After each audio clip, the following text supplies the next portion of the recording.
Segment of the show for today. The topic is uprising in Syria, and we're talking to Dr. LMadu, who has given us some information in terms of the relationship of Syria with the countries that surround it, and how it appears to be almost, it would be very, very difficult in terms of bringing any kind of real pressure onto Syria. Dr. Madu, let's pick up at that and give us some more revealing truths in reference to this. As I was saying, Jordan doesn't want to get involved because its own population is almost half, three-quarters Palestinian. And those Palestinians believe Jordan is their own country. They don't want to go anywhere. In 1970, Yasser Arafat and the Palestinians wanted to take over Jordan. That's how Black September came. It was September 1970 when King Hussein crushed the Palestinian rebellion in Jordan. So King Abdullah would be very, very, very, very reluctant to get involved in any way for fear of Syria arming those Palestinians to start a war against him. against his own regime. Yes. That's sad. I mean, that's correct. So he doesn't want to get involved.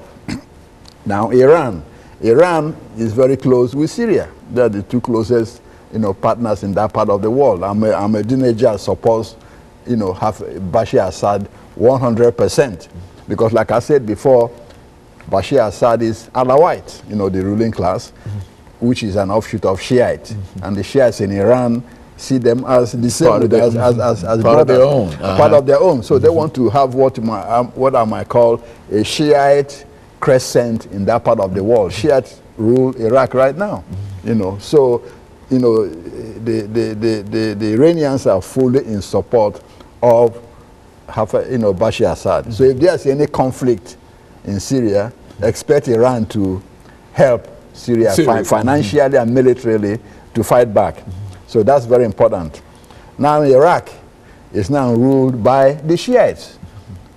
Before under Saddam it was Sunnis who ruled Iraq. And remember that the majority of Muslims in the Middle East are Sunnis. Okay, so now the Shiites also run Iraq. And they have a special affinity too with the Alawites who run, Syria. So they are keeping quiet and keeping their nose out of the problem there because they have their own internal problem. Okay? Yeah, they have their own internal problem in Iraq. So if the Iraqi government comes out now against Hafez Bashar Assad, a lot of the Shiites in Iraq will wonder, hey, why are you turning against our own brother across the border? Okay, he doesn't want to do that. And moreover, the Shiites in Iraq will be uncomfortable for the Sunnis in Syria to take over. Because the Sunnis, if they take over in Syria, they might start funding and supporting the Sunnis who are still fighting against the Shiites in Iraq. Okay? Yeah, so the government in Iraq, being led by Shiites, might be very reluctant to start fooling around, supporting the rebels who are Sunnis. They've just toppled a Sunni regime in Baghdad, and they don't want under Sunni regime on their border that might start supporting the Sunni insurgents in Iraq. Now Turkey, Turkey is a special case. Turkey has been the most, fervent in opposing Hafez Assad.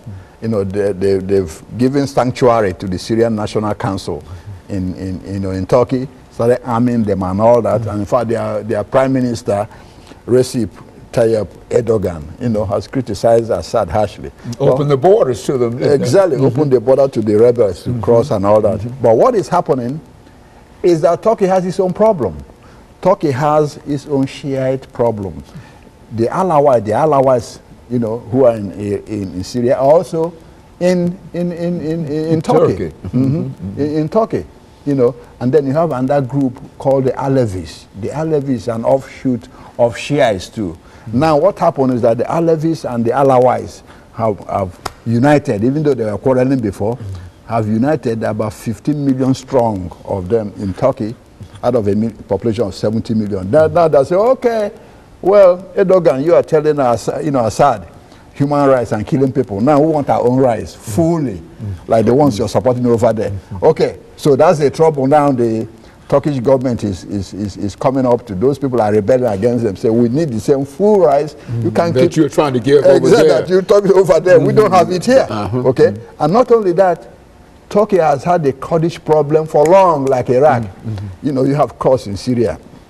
you have cross in Iraq, you have cross in Iran, you have cross in Turkey. All of them want their own independence, okay? Now, none of those countries want to give them independence, but Turkey, the cross have been fighting the Turkish government for long. In fact, their leader, Abdullah Öcalan, was the one who was captured in Nairobi, Kenya a few years ago and sentenced to death, which kind of brought down the rebellion quietly.